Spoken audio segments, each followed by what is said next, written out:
வணக்கம் friends, welcome to round about case YouTube channel. எல்லாரும் எப்படி இருக்கீங்க? நல்லா இருக்கீங்களா? ஒவ்வொரு நாளும் ஒவ்வொரு கோயிலை பற்றி டீட்டெயிலாக இந்த சேனலில் பார்த்துட்டு வரோம். இன்னைக்கு நம்ம பார்க்க போகிற திருக்கோவில் இலங்கையில் உள்ள கண்டி எனும் ஊரில் உள்ள கண்டி கதிர்காமத்து கந்தன் திருக்கோவில். இந்த கோயிலை பற்றி டீட்டெயிலாக தெரிஞ்சுக்கலாமா? வள்ளியை மணந்த கந்தன் விரும்பிய திருத்தலம் இது. கருவறை வாசலை திரையிட்டு மூடியுள்ள அதிசய கோவில் இது. அருணகிரிநாதர் திருப்புகழ் பாடிய திருத்தலம், புத்தர் தவம் இயற்றிய புனித பூமி, இலங்கை நாட்டின் புகழ்பெற்ற கதிர்காமத்து கந்தன் திருக்கோவிலாகும். இந்த திருக்கோவில் முருக வழிபாட்டில் மூர்த்தி தலம் தீர்த்தம் கொண்ட இலங்கையின் புகழ்பெற்ற முருகன் தலமாக விளங்குகிறது கதிர்காமத்து திருத்தலம் ஆகும். இது கிமு 3ஆம் நூற்றாண்டில் புத்தர் தியானம் செய்த 16 தலங்களில் ஒன்று என்ற பெருமையை பெற்றுள்ளது. அசோகரின் மகளான சங்கமித்தை புத்தகயாவில் இருந்து புனித வெள்ளை அரசு மரக்கன்றை கொண்டு வந்து நட்டதை மகாவம்சம் என்ற சிங்கள நூல் குறிப்பிடுகிறது. கந்த பெருமானின் புனித தலமாக கதிர்காமம் விளங்கியதை இலக்கியங்களும் புராணங்களும் கூறுகின்றன.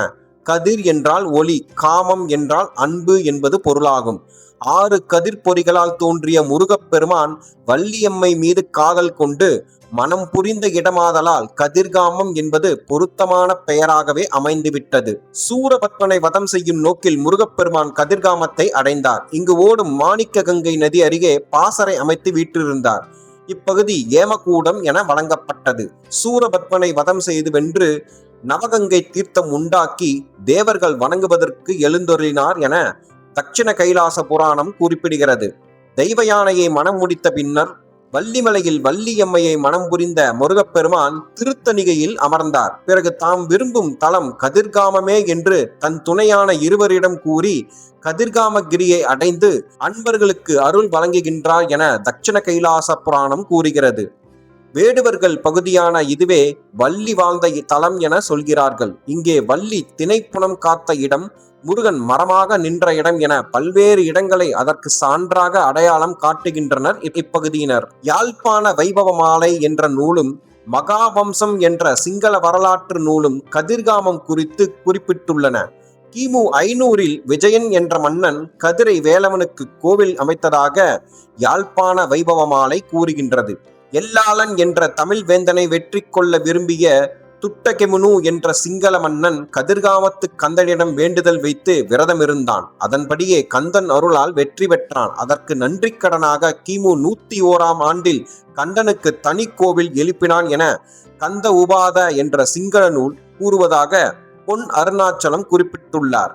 இலங்கையில் சோழர் ஆட்சியில் சிறை பெற்றிருந்த சிங்கள மன்னன் 5ஆம் மகேந்திரனும் அவன் மனைவியும் கதிர்காமத்து கந்தனிடம் விடுதலை வேண்டி விரதம் இருந்தனர். கந்தன் கருணையால் சோழ மன்னனை துரத்தியதாக மகாவம்சம் குறிப்பிடுகிறது. இதன் வாயிலாக கந்தனின் அருள் சக்தியை மகாவம்சம் என்ற சிங்கள நூல் ஏற்றுக்கொண்டுள்ளதை நம்மால் அறிய முடிகிறது. இத்திருக்கோவில் கிபி 1581ஆம் ஆண்டில் முதலாம் ராஜசிம்மனால் கட்டப்பட்டதாக ஆய்வாளர் வா குமாரசுவாமி குறிப்பிடுகிறார். அதே நேரம் கிபி 1634இல் 2ஆம் ராஜசிங்கனால் கட்டப்பட்டதாக ஆய்வாளர்கள் கூறுகின்றனர். இக்கோவிலின் அமைப்பு என்னவென்றால், வலதுபுறம் விநாயகர் சன்னதி, அருகே பெருமாள் சன்னதி என்று கூறப்படும் இடத்தில் புத்தர் சிலை உள்ளது. முருகன் சன்னதியில் இடதுபுறம் சற்று தள்ளி தெய்வானை சன்னதி கிழக்கு முகமாய் அமைந்துள்ளது. இதன் வழிபாடுகளை தமிழர்கள் கவனிக்கின்றனர். கதிர்காமர் சன்னதி தெற்கு நோக்கியும் வள்ளியம்மன் சன்னதி வடக்கு நோக்கியும் எதிரெதிர் பார்வையில் அமைந்துள்ளன. தெய்வானை சன்னதி கிழக்கு நோக்கி இருக்கிறது. கதிர்காமத்து திருத்தலம் 4 பிரிவுகளாக அமைந்துள்ளது. முதல் பிரிவில் கதிர்காமர் கோவில், வள்ளியம்மன் கோவில், கண்ணகி அம்மன் கோவில் இருக்கிறது. இம்மூன்றும் பௌத்த மத கோவில் பரிபாலன சட்டப்படி நிர்வாகம் செய்யப்பட்டு வருகிறது. 2வது பிரிவில் மாணிக்க பிள்ளையார் கோவில், தெய்வானை அம்மன் கோவில், பைரவர் கோவில், முத்துலிங்க சுவாமி கோவில், கதிரை மலையில் இருந்து 5 கிலோமீட்டர் தொலைவில் உள்ள பழைய கதிர்காமம் என்றும் செல்ல கதிர்காமம் மற்றும் பிள்ளையார் கோவில், இவை அனைத்தும் பாபாக்களின் நிர்வாகத்தில் இயங்குகின்றன. 3ஆம் பிரிவில் திருவிகாரை பெருமாள் கோவில் ஆகியவை பௌத்த குருமார்களால் பராமரிக்கப்பட்டு வருகின்றன. 4வது பிரிவில் சோனகருடைய பள்ளிவாசல் அமைந்துள்ளது. பொதுவாக கருவறையில் உள்ள தெய்வ வடிவங்களை தரிசிக்கும் விதமாக இருப்பதே வழக்கம். ஆனால் இங்கே கருவறையை காண இயலாதபடி கருவறை வாசலை வண்ணத் திரையிட்டு மூடியிருக்கின்றனர். திரையில் வள்ளி தெய்வானை சமேத கந்தனின் ஓவியம் வரையப்பட்டிருக்கிறது. இங்கு பூஜை செய்பவர்களை கப்புராலைமார் என்று அழைக்கப்படுகின்றனர். இவர்கள் நாம் தரும் அர்ச்சனை பொருட்களை பெற்றுக்கொண்டு திரைக்குள் சென்று முருகனுக்கு சமர்ப்பித்து மீண்டும் நம்மிடம் திருப்பித் தருகின்றனர். எவ்வளவு பெரிய மனிதராயினும் திரையை விலக்கிக் காண இயலாது. திரை மீது உள்ள வடிவத்தை மட்டுமே தரிசித்து வர வேண்டும்.